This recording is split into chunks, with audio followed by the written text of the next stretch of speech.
Hey everyone, this is John from EastCoastArmory.com, and I'm here today with a model showcase video for this 1/16 scale radio-controlled Jagdtiger.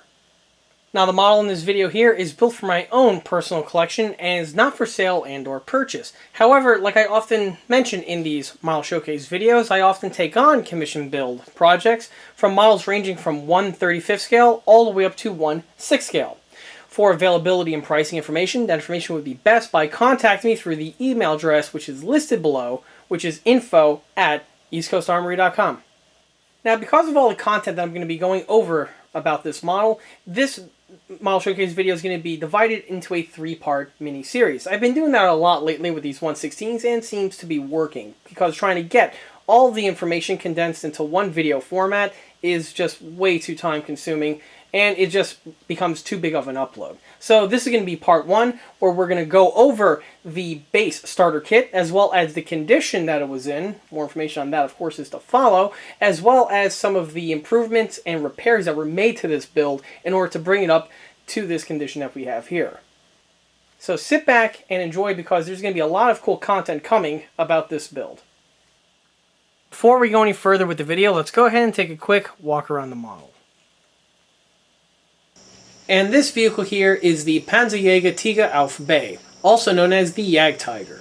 The Jagdtiger was a German heavy tank destroyer that was developed towards the end of World War II.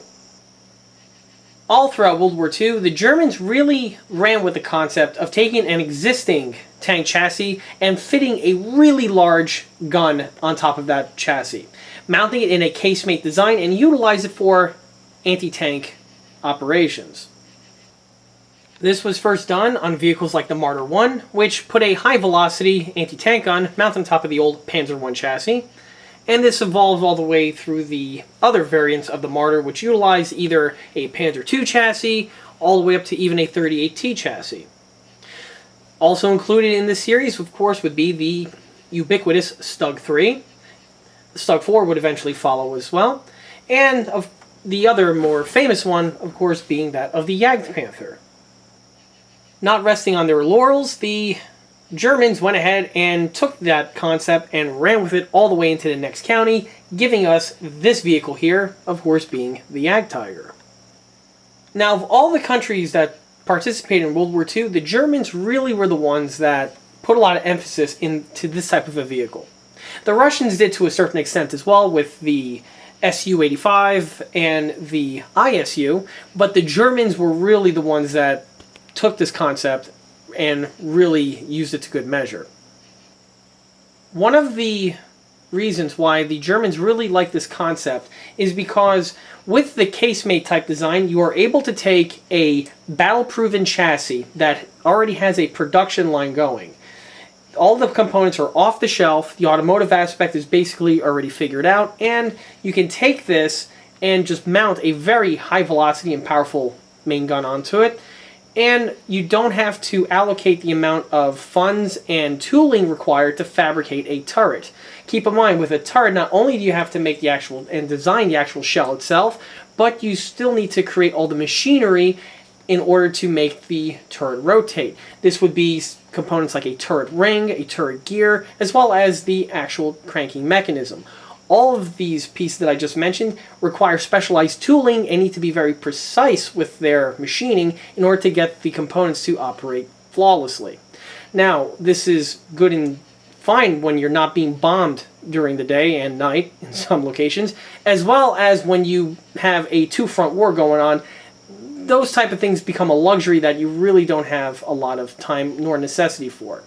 Also, with the way the tactics the Germans were using, they needed to get something that could knock out as many Allied tanks as possible, and typically with the high-velocity guns that the Germans like to use, something like a Elephant or Ferdinand, with the concept that you can pick off enemy tanks at a long range, really becomes handy, and the turret in that type of designated role isn't really that necessary. Now, although the Germans had vehicles like the Nashorn or the Jagdpanther, which were more than capable at dealing with the majority of the Allied tanks that were being deployed of the period, the Germans were really starting to encounter the new Russian heavy tanks, like the Stalin II, as well as even the ISU and the other new heavy tanks which were rolling out from the Soviet Union. They figured that with this new heavy armor, they need a new super tank destroyer in order to contend with these threats, and thus the Jagdtiger was born. The Jagdtiger weighed in at 71 tons, which made it extremely well armored, so much so that it was going to be basically impervious to most other anti-tank capabilities which were being used by the Allies of the period. And it was matched with its very powerful gun, which utilized a 12.8 centimeter PaK 44 L55. This main gun here was more than adequate at dealing with just about any Allied tank which was being fielded and even being developed of the period. Learning the lessons from the Ferdinand debacle, the vehicle also utilized a secondary MG-34 machine gun, which was mounted inside of the vehicle, and to deal with anti-aircraft threats, there was an external mounted MG-42 machine gun mounted on the rear engine deck on a pedestal mount. Automotively, the vehicle utilized the Maybach HL230 P30 engine, which was the same engine utilized on the King Tiger that the Jagdtiger was based upon. Now, even though the Jagdtiger is very similar in concept to the King Tiger and uses the same suspension pieces and automotive components, the hulls were actually different. The hull on the Jagdtiger was actually longer compared to the one found on the King Tiger. The Jagdtigers entered production in 1944 and continued all the way up to the closing days of the war and saw service during the exact same time. In all, about 70 to 80 units were produced in total. Of the vehicles that were built, only 3 examples are known to have survived the war. 2 of which utilize the standard Henschel type suspension. One of those vehicles are housed in the U.S. Army Historical Tank Collection, found in Fort Benning, Georgia. The other is in Russia in the Kubinka Tank Collection. The 3rd example is in the Bovington Tank Collection in the United Kingdom, and that one is actually a very unique one because unlike the other 2 examples that I mentioned, the Bovington example utilizes the Porsche pattern suspension, which is actually very rare. Before we go any further with the video, let's go ahead and take a step back to when this model was first started in order to get a good idea on what the base starter model was, as well as the condition it was in at the start of the build. And here's the model at the start of the project. For the base starter kit, I'll be utilizing a 1/16 scale, ready-to-run Jagdtiger kit from Torro. The Torro model was acquired from takingtanks.com. This particular kit here is the exact same type of kit that I recently used to build a 1/16 scale Jagdtiger, which was built and posted on the ECA channel. This model here is basically the same in terms of with its project start. Not only with the type of kit, but also with the kit's condition. You'll definitely see what I'm referring to after I crack the box open. But just like the other model, this kit here was acquired from the takingtanks.com scratch and dent section. Like many of the other builds that I've done in the past, on takingtanks.com's website, they have a section called the Scratch and Dent Specials. Basically what this is that these models are either damaged in shipping or are refurbished in some way. They get posted on this section of the website at a discounted price. The models are sold as is and are basically meant to be fixer-upper and handyman specials. The link is listed below, and as for what vehicles they have for sale at any given time, this of course is at the luck of the draw, and each one of these models are sold on a first come, first served basis. So it pays to frequent this section from time to time to see if there's a vehicle there that gets posted in a condition that you might catch your eye and might feel like something that you might want to work on. This kit here I acquired about a year ago and has been sitting in the stash ever since. I did test run the model when it first came in. After that, I went ahead and reboxed it up and back in the stash it went. Until now, when I crack it open to start the build. Cracking open the box, before I do, let me just say that the way you see it is exactly how it was shipped from takingtanks.com. The people over there who do the shipping do a very good job with insulating everything, making sure it gets to you in one piece. Removing the main shipping carton.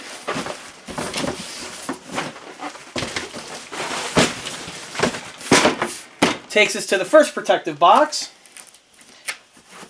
And then opening this up now takes us to the actual model itself with its retail type shipping carton.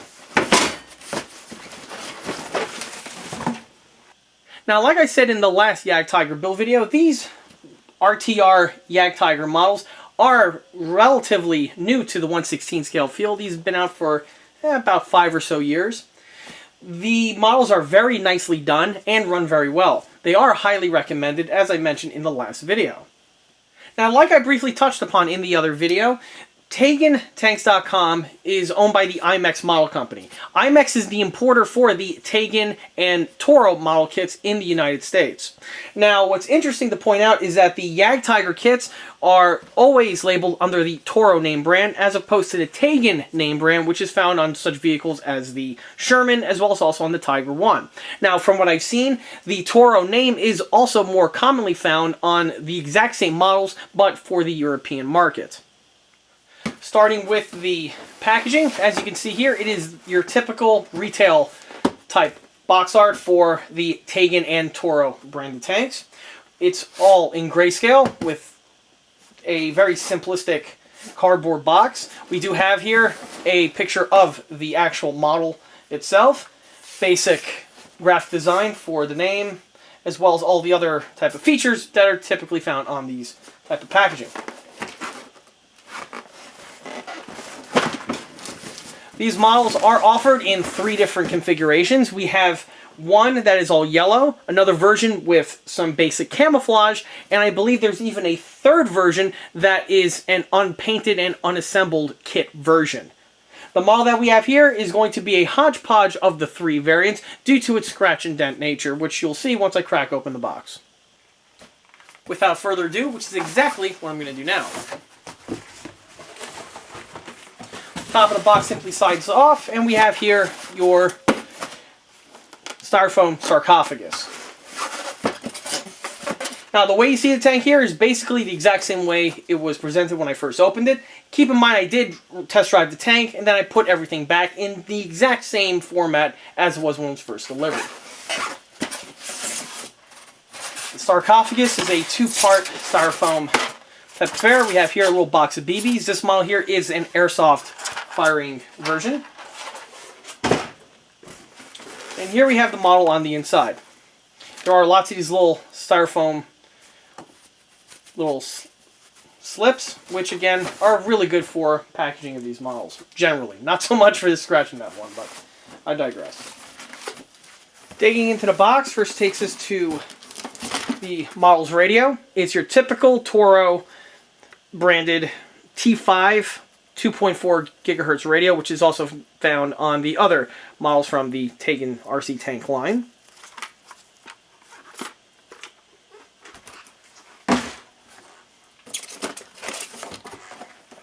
We have here a little box full of accessories, and this one here appears to have been all soaked with the smoke fluid oil,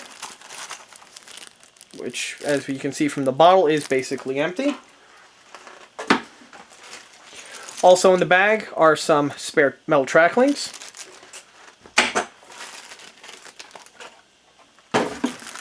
A sheet of markings, which are stickers.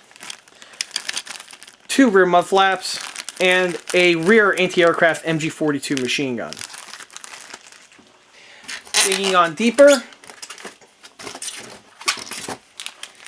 we have here a small little baggie of some of the other parts that fell off when the tank was first taken out of its box.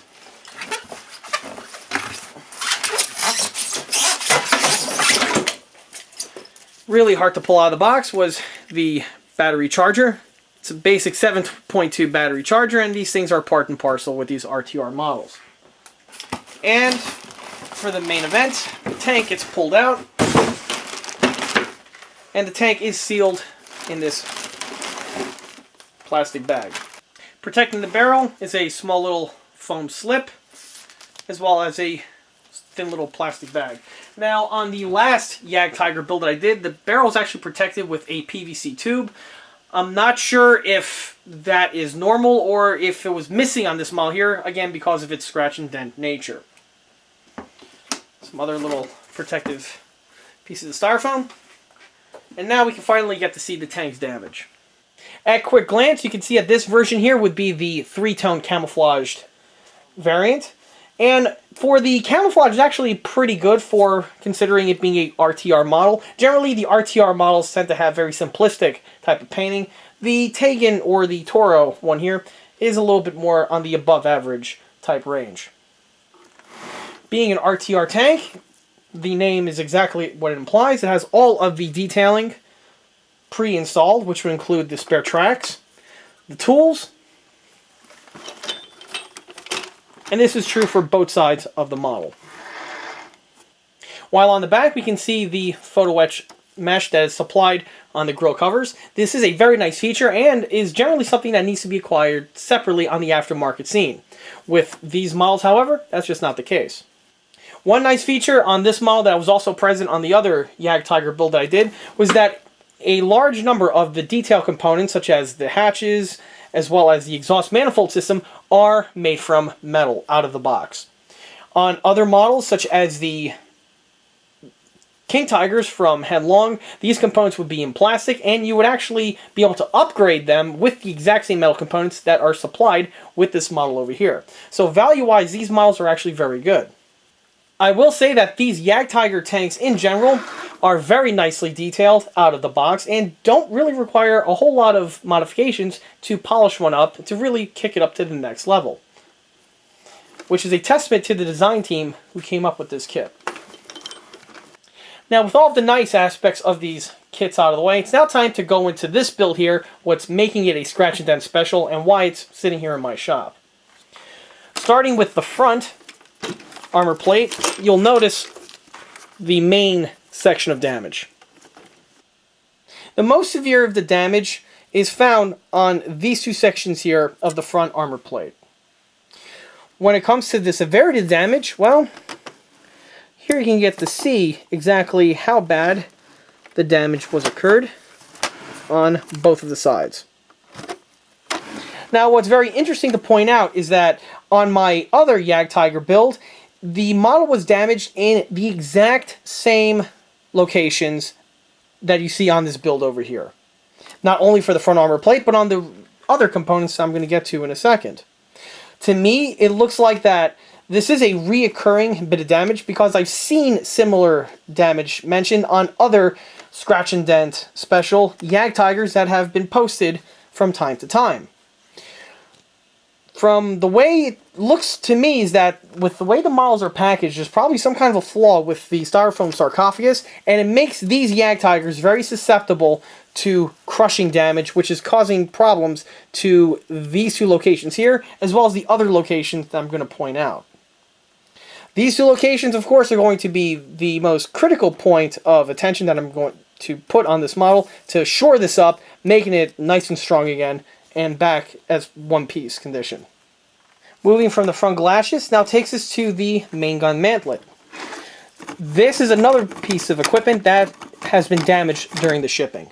Now, on the Torro models, this component here can go up and down with the elevation, however, it cannot go side to side. The side-to-side channel is there, it's just nothing is hooked up to it with the electronics, and it's just a dead circuit. However, you can see that on this model here, there is some significant damage to what seems to be the lugs of the actual airsoft gun, and the barrel is just flopping around totally loose without making contact with anything. Moving our way to the rear of the model, you can see how the rear plate also suffered some significant damage. It is being pressed open on this portion over here, and if I get the rear plate into the light, hopefully the cracks can come through on this section over here, as well as there's a crack running from this fender mount all the way down to the bottom portion here of this exhaust. This is also very similar to what the damage was again occurred on the last Jagdtiger build, only on this model here I think it's a little bit more in depth compared to the last one. Now that's the damage on the exterior portion of the model. However, I know what you're asking me, and that is, hey, pop the hood. Pop the hood? Pop the hood. Which I will of course oblige. To pop the hood on this model, just like with all of the Torro Jagdtigers, this is facilitated with the main engine hatch. You open up the hatch, and then there's this very large latch here on the inside. In addition to that, you can see some of the control panels, which are also incorporated into the disassembly latch.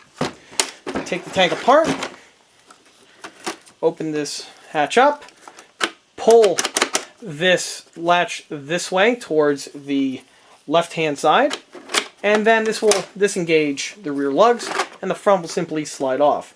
Now, there are some umbilical cords to contend with, namely that of the main connecting umbilical, and also a second umbilical cord that runs off of the airsoft gun into the electronics to simulate the tank's recoil when you fire the model when standing still.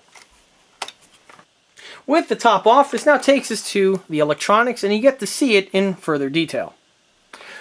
Starting with the front, the model is equipped with the Tagen V3 steel ball bearing gearbox.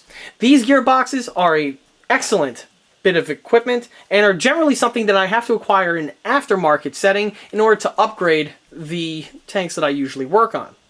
The fact that these are pre-installed on these Torro kits is a nice feature, as it's one less bit of equipment that you're going to have to scrounge for, and it's one that really brings up the model's value. From my understanding, all of the Torro Jagdtigers come with this little bit of equipment pre-installed. Moving from the gearbox takes us to the battery. The battery that we see here was the one that was supplied with the model. It is your typical 7.2 NiCad battery, and it's really nothing to write home about. It does work very well, but is definitely something that I generally upgrade and change when I go through the remainder of the build process. I like to use a battery with more amps, but again, something like this is perfectly suffice to getting you off the ground, and does give you something to put into the tank and run with. From the battery now takes us to the motherboard. This is standard Tagen and are used on basically all of their vehicles. I believe this is the older style system, and it is not the more current system that they utilize on their newer generation of RC tanks. The electronics are all, again, basic Tagen with the umbilicals. Moving back to the speaker, again, this is your typical Tagen speaker system. And the sound system is, again, the one found on the older generation units. From the speaker now takes us to the smoke system, and again, this is, again, your standard out-of-box Tagen puffing smoke system. And it goes right out through the rear exhaust manifolds. On the latch here, we have your control board. This is your volume. The little red switch here is for your smoke system, where you could run it with the smoke system off to preserve on fluid, and also to preserve on wear and tear on the smoke system. And the big switch here is your main power switch. Moving from the Hall electronics now takes us to the running gear. Starting with the Caterpillar tracks, the tracks on this model here are exquisitely made. They are made from die-cast metal and have very nice detailing found on the face, as well as on the inner portion of the track as well. Arguably, these tracks are better than the ones found on the Tamiya King Tiger kits, due to the fact that their hinge is a full hinge, while the ones on the Tamiya are partially hinged with their top halves exposed. From the track takes us to the wheels. The wheels on this model here are all made from die-cast metal, as are the sprockets, and even the idler wheel. All pieces are very nicely rendered. The suspension is fully functional, and the suspension on this model here is comprised out of real spring torsion bars, which gives a very nice bounce to the model, and the model itself typically run very, very well. Now, the hull on this model here is a mosaic of sort. It is comprised of a plastic tub, which is reinforced with a stamped aluminum inner shell. The front of the model is a die-cast metal section which clams onto the front portion and is all fastened together with bolts. This gives you very good strength, very good detailing, and also a lot more weight. You can see the thickness of the die-cast section found here on the front. On the bottom portion of the model, we have here some lower hull detailing, which is pretty rare, generally, specifically on vehicles that came out before this kit made it to the market. The bottom portion does have all of its little axis panels, which are made from plastic and are just painted silver to match the bottom aluminum pan, oddly enough. And we even have here on the front a stamping which mimics the front plate found on the lower section of the King Tiger. We also have here, of course, some stickers with some important legal information, which of course I will promptly remove once the build gets underway.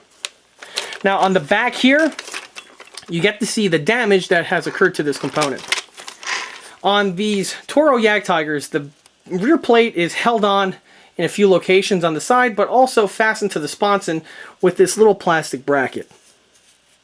If you notice on this section here, the bracket is completely destroyed and is totally missing. And a new mounting solution is going to have to be fabricated. These brackets here are just made of plastic and arguably are a weak point on these Torro models. And on, I believe on the last model that I did, I went ahead and replaced this plastic one here with a new one fabricated from brass strip. With the hull out of the way, it's now time to look into the upper section as well as the damage that was mentioned before. Starting with the elevation gearbox, this gearbox here is your standard unit and is used on just about all RTR 1/16 scale tanks on the market. Here we have the airsoft gun, and here you can see the damage. First, this little plastic strap here, which keeps everything firmly in place, is broken on one side, and the gun appears to be loose. One of the lugs is present for the pivot, however the other pivoting lug appears to have been shattered off. On the front portion here of the galoshes, you get to see the damage on the inside. That's on one side, and this one's on the other. Shouldn't be too hard for me to fix, but I'll go over that once the build progresses. Oddly enough, as damaged as the model is, functionality and running-wise, the tank actually runs pretty good. With the exception, of course, with the main gun, as it's completely jacked. But the main fundamentals of the driving is rock solid, and the tank actually runs very smooth. Which, with this out of the way, the main repair job itself should go through in a much smoother manner. And here's the model now all stripped down. Of course, the first thing that I'm going to take care of is repairing all of the structure damage done to the rear plate, the front, as well as the other broken components that are found on the inside portion of the fighting compartment. Starting with the rear plate, the cracks were the first thing that needs to have been addressed. Now, one thing I noticed about these plates is that when they crack, the plate will then rip open and then will then come back together in this type of a format. Now, if the cracks are not aligned properly, you're not going to be able to repair it in a really robust manner. So what I had to do is I had to pry the cracks open again and then reset them kind of like you do with broken bones, so that when they line up appropriately, the glue can then go in and re-adhere them in a nice strong manner. This was done to both sides because both sides did suffer crackages around the points where the rear plate makes contact with the sides of the hull. To aid with this, you'll notice I went ahead and used a large clamp to give pressure on the sides, acting as a jig, holding everything in place. Once the glues were fully set, I can remove the clamp, and you'll notice that the pieces are now nice and strong and are one piece with their correct orientation.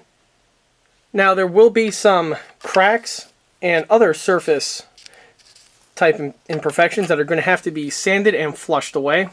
And this will be done with the bodywork phase, and then some sculpted weld beads will be added in these sections over here to blend everything together and also to give a little bit of detail. Now on the inside, first and foremost, the plastic straps, which would have been located in these two sections over here, were replaced with new ones fabricated from brass. One of the plastic sections were left intact, and I was able to use it as a form in order to fabricate the new ones to have them to the same specs and size. Since I had to replace one, I might as well change them both out.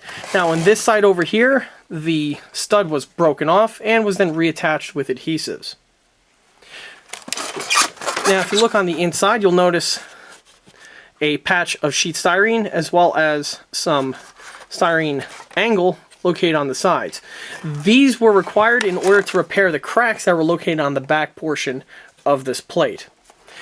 By gluing sheets of styrene to bridge the cracked sections, this gives you a very good way to brace and repair the damage that was caused whenever you get a flat plate like this that is broken.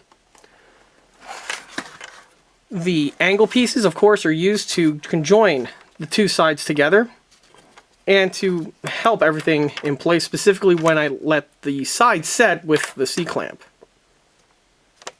Once fully set, the piece is rock solid. And other than the small little bodywork that needs to be done on the outside, the repair is completed. Once the rear plate was addressed, it was then time to tackle the front crack that we had over here, which, as we can recall, was pretty substantial. Now, this was done with the exact same procedure that I mentioned on the rear plate, where I had to correctly line up the two cracked pieces, and then add the super glue to fuse them all together. Just like with the back, sheet styrene patches were placed on the inside to bridge the two surfaces together, and this not only gives a good jig surface for the plates to line up correctly, but also helps with the strength. This is how I repaired the last Jagdtiger I built as well, and it works every time. Now on the outside here, the plate has been fully fused together and is now one piece. All that's remaining is to polish down the surface area, do a little bit of body work until everything is nice and smooth and is completely seamless and will blend in with the rest of the tank's surface detailing. Now, because the front and the rear sections structurally are completely repaired, I can now remount the upper and lower hulls together, and you'll see that the fit is absolutely perfect.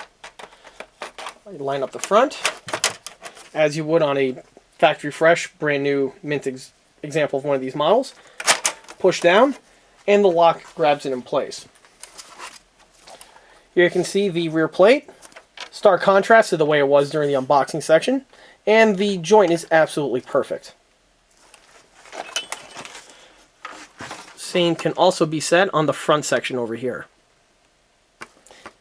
No more will these two sections open up if pressure is put on the top portion of the upper hull.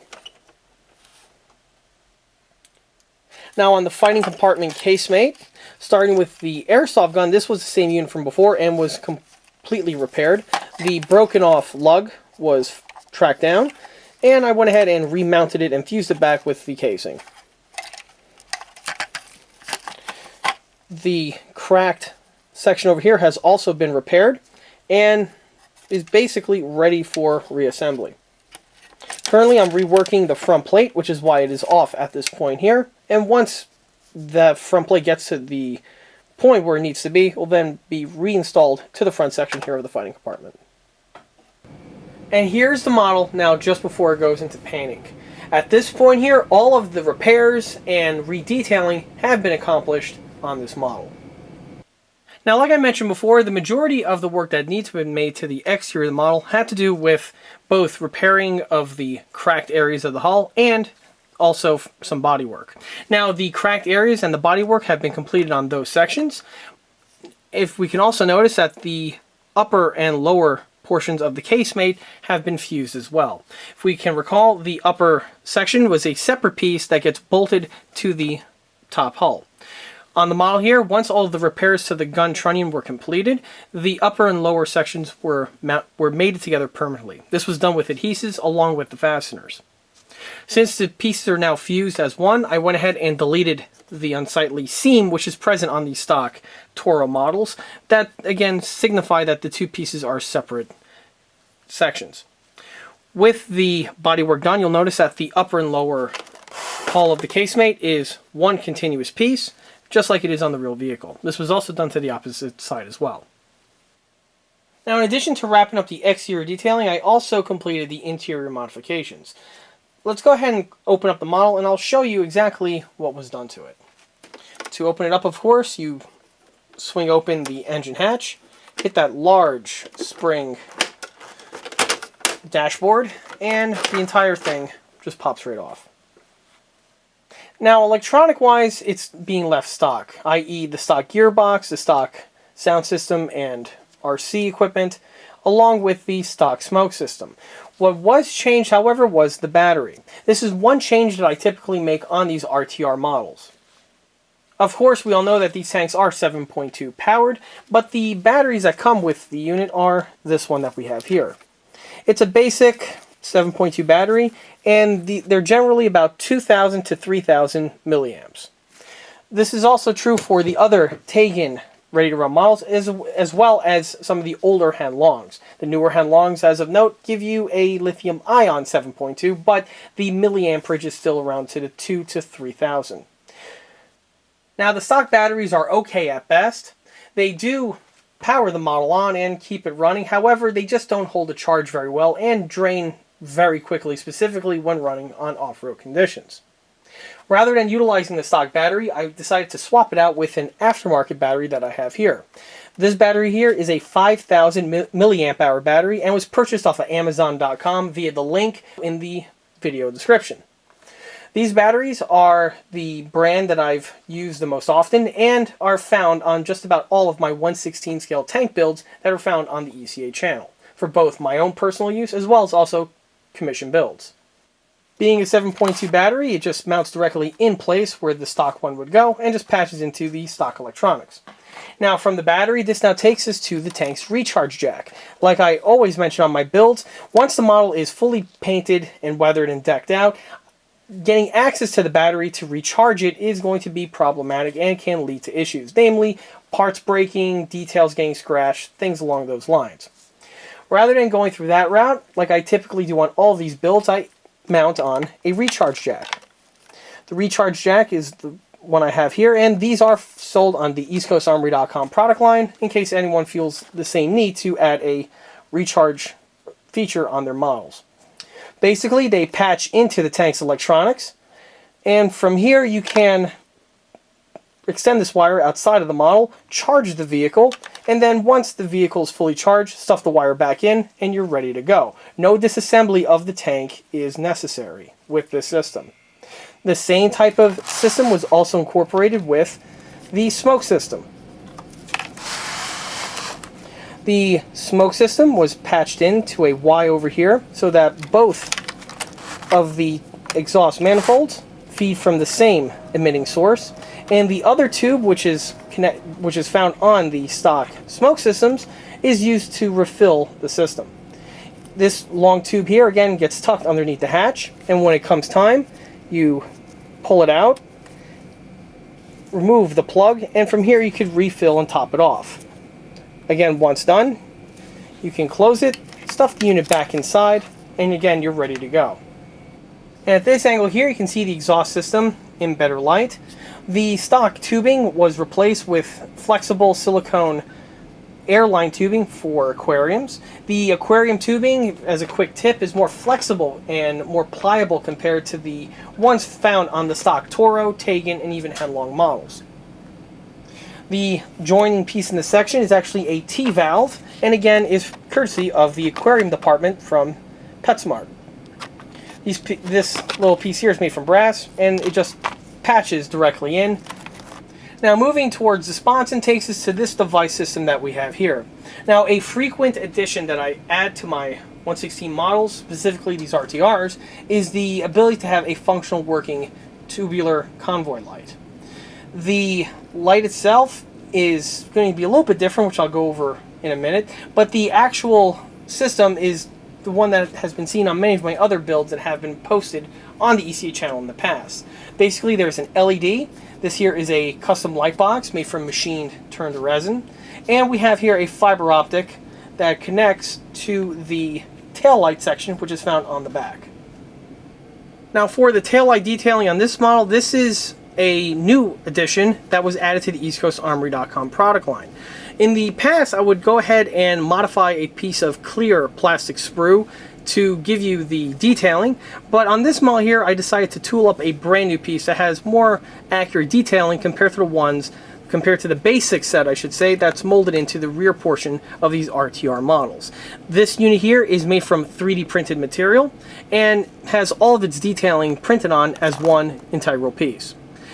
Now, there are two options of these tubular taillights that have been developed. This one here is the sheathless, in which the tube would be exposed on the real vehicle. And then there's the version with the blackout cutouts, which there is a sheath over it, which some square sections that are exposed for the light to go through. Both are found on the EastCoastArmory.com product line. Now on this model here, it's a bit of an experiment because I'm not sure just how well the light will transmit from the fiber optic into the clear 3D printed material. In the clear plastic sprue, it tends to work fairly well, but this is something that I'm really just trying out for the first time. Now, although the piece is hooked up, from the testing that I've done, it doesn't seem like it's going to work really that well. Here I have the unit turned on. It's patched into the tank circuitry via the headlight, so that when the headlight turns on, so does the tail light. You can see that the unit is blinking as the tank again is powered on. So the light is running through the fiber optic. And if I go to the tail light here and block it off, you can see some of the light poking through the 3D printed material. Unfortunately, it's on the top portion here of the hinge where the fiber optic is actually connected to it via the integrally printed stem that's found on these pieces, but it doesn't look like the light's going to flow through that well to have the tube section glow. Again, it's just one of those experimental things that looks like it's not going to pan out on this build, but maybe something I can improve on future iterations. Another procedure that I like to do to the tanks during the build is I like to wash down the tracks. Now here I have the kit supply tracks. Like I said before, they're made in a nice durable metal alloy, and their detailing is also very nicely done. One thing though I noticed about these models from Tegan, as well as many of the other RTR kits on the market, is that the metal tracks have this thin film of oil on them. More than likely this is a byproduct of the manufacturing process. The oil does keep the tracks nice and fresh, and it does help lubricate them for their pivoting. However, for repainting, the oil can be a little bit problematic, so what I always do on these builds is I like to wash them out in turpentine, or I should say mineral spirits paint thinner. The tracks are put in a bucket like I have here. This would include both the main tracks as well as also the spare track links, as the oil is present on all of them. Now I don't need to put the pins in, just the track links for all that are really required. From there, with the mineral spirits, I just pour a decent amount into the bucket. You don't need to have them necessarily submerged, but a good quarter of the way, I guess, is plenty for getting the parts rinsed out. From here, you just basically swish them around a little bit. You do this for about 5 or 10 minutes or so, and then you're going to notice that the turpentine is going to start turning black due to all the oil being washed off. At that point there, you're basically done. You can take the tracks out, let them thoroughly aerate and dry, and then you can go ahead and repaint them. Well, about 10 to 15 minutes have passed, and I can now go ahead and start taking out the tracks. Now, during that time, periodically I would go ahead and swirl the tracks around some more. I take a set out, open them up a little bit, just so it helps to get the paint thinner to flow into the links in a more efficient manner. However, now that that time has passed, I can go ahead and remove the track links.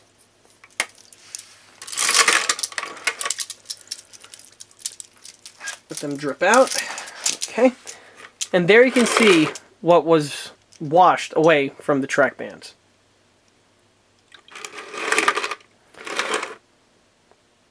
With this residue removed, the tracks are definitely going to be a lot easier to paint now. Now from here, the entire lower hull is going to be masked up, and the rest of the tank will enter into its painting procedures. Of course, I did add some other detail and other modifications to the model, but those will be discussed in more depth in the second portion of this video, where it's going to focus primarily on the external detailing and paintwork of this model. And that wraps up part 1 of this Torro Jagdtiger rebuild video. If you like this video, be sure to subscribe to this channel, where it's a good way of getting notified of when the other 2 parts get uploaded, along with the other build videos that I post. Another good way to keep in the loop is by liking us on Facebook. There I have pictures of this build as well as the other larger and smaller scale builds that I have posted in the past. Finally, don't forget to stop by eastcoastarmory.com for more 1/6 and 1/16 scale builds and detail components. Thanks for watching, and I'll be seeing you again on part 2.